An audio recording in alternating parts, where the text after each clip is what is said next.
c'est une tache blanche. Et là, on se dit, que va-t-on faire de tout cela ? Une des grandes satisfactions de ce projet, c'est d'avoir participé à un développement d'un véritable quartier de ville. Il a fallu faire en sorte que les traces de l'histoire puissent être restituées.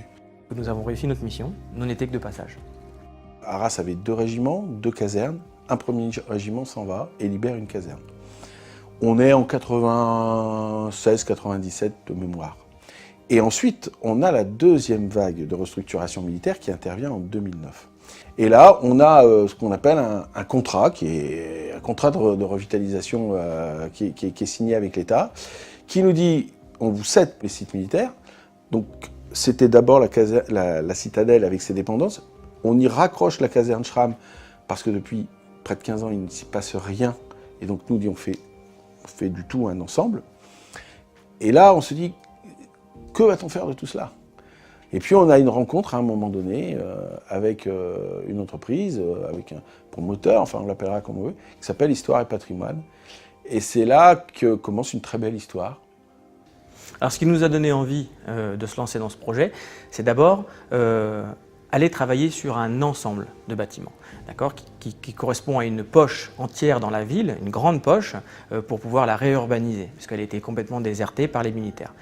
Comme on a un programme local de l'habitat, c'est-à-dire qu'on pense au développement de notre territoire, Histoire et Patrimoine s'est totalement, je dirais, nourri de ce programme local de l'habitat, des besoins du territoire, et a essayé, bâtiment après bâtiment, de répondre aux besoins, aux manques du territoire.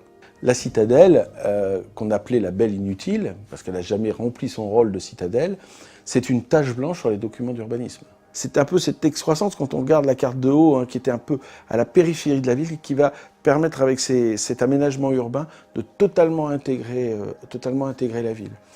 Donc l'objectif de la CUA était de développer un quartier de ville au sein de la citadelle. Donc pour cela, on a besoin de logements, de bureaux, d'équipements qui sont en train de petit à petit se mettre en place.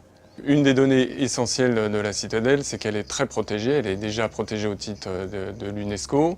Quand nous avions démarré nos études, elle était inscrite. Et très rapidement, au cours de nos études, la citadelle a été classée sur la totalité, que ce soit les bâtiments et les sols.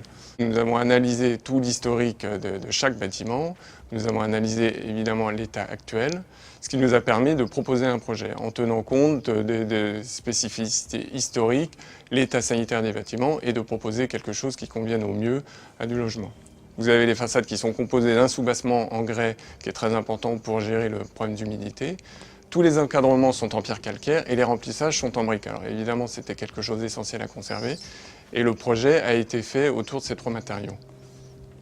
Un des enjeux importants était aussi les menuiseries, qui a fait l'objet de discussions avec la DRAC, notamment pour le sujet récurrent du double vitrage ou du simple vitrage.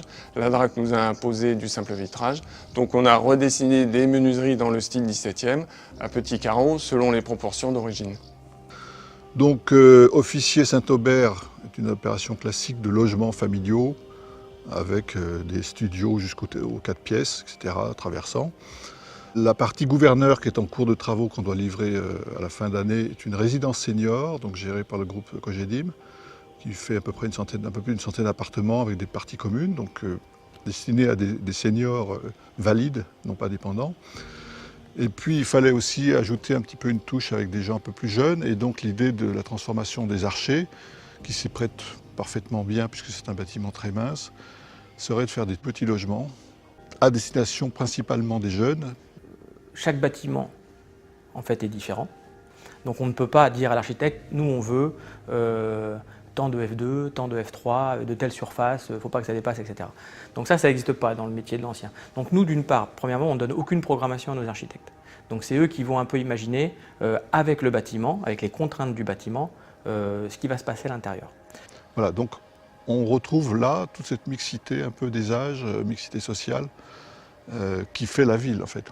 Donc ce qui était intéressant comme démarche par rapport à une caserne, qui est un lieu clos évidemment au départ, c'était de faire en sorte de créer des espaces où naturellement les habitants puissent se tenir, les habitants de la caverne, mais aussi le reste de la population du quartier. D'où l'idée d'un square public pour amener des gens dans l'enceinte, d'où l'idée d'une allée piétonne d'une part, D'où l'idée d'une rue avec des commerces ou des activités. La relation avec Histoire et Patrimoine, il y a bien sûr d'un côté un donneur d'ordre et des gens qui font le choix d'investir sur le territoire. Mais pour moi, ce qui est essentiel, c'est vraiment, et j'insiste là-dessus, c'est cette co-construction. Et c'est ce dialogue permanent que nous avons eu. En fonction de ce que nous, on souhaitait, mais qu'on n'imposait pas, et cette capacité à s'adapter aussi aux besoins du territoire. C'est l'investissement. L'investissement, non pas seulement en espèces sonnantes et trébuchantes, mais l'investissement intellectuel, pour comprendre ce qu'était le territoire, les besoins du territoire, et comment répondre aux attentes de ce territoire. En écoutant bien évidemment la collectivité, en écoutant les habitants, en connaissant le marché aussi, parce qu'il faut faire un produit, il faut savoir le vendre, et de savoir que si on allait dans cette direction-là, on n'aurait pas de difficulté à vendre. Vous savez, c'est ce travail d'écoute et de dialogue permanent, de volonté de s'impliquer dans la vie du territoire, de le comprendre, qui a permis ce résultat. Le partenariat public-privé, donc communauté urbaine et la ville et nous, c'est géré d'abord par une marque de confiance, dès le début. Ensuite, chacune des autorisations, chacune de nos demandes a été toujours mis en haut de la pile, à savoir que tout nous a été facilité. C'est vrai que si jamais on devait avoir, dans chacune des villes dans lesquelles on travaille, ce genre de partenariat, ça serait, les opérations avanceraient beaucoup plus rapidement. On pourrait produire beaucoup plus de logements. Et ce partenariat, en ce qui concerne l'histoire et le patrimoine, avec la communauté d'agglomération, pour nous, est un partenariat exemple. On arrive quasiment au bout de notre mission à Arras, dans la réorganisation de ces sites militaires. Quand on arrive au bout et quand on a réhabilité, il est important de dire que nous avons réussi notre mission. Donc aux élus, aux Arageois, on vous redonne les clés de vos bâtiments, ils sont à vous, n'en était que de passage.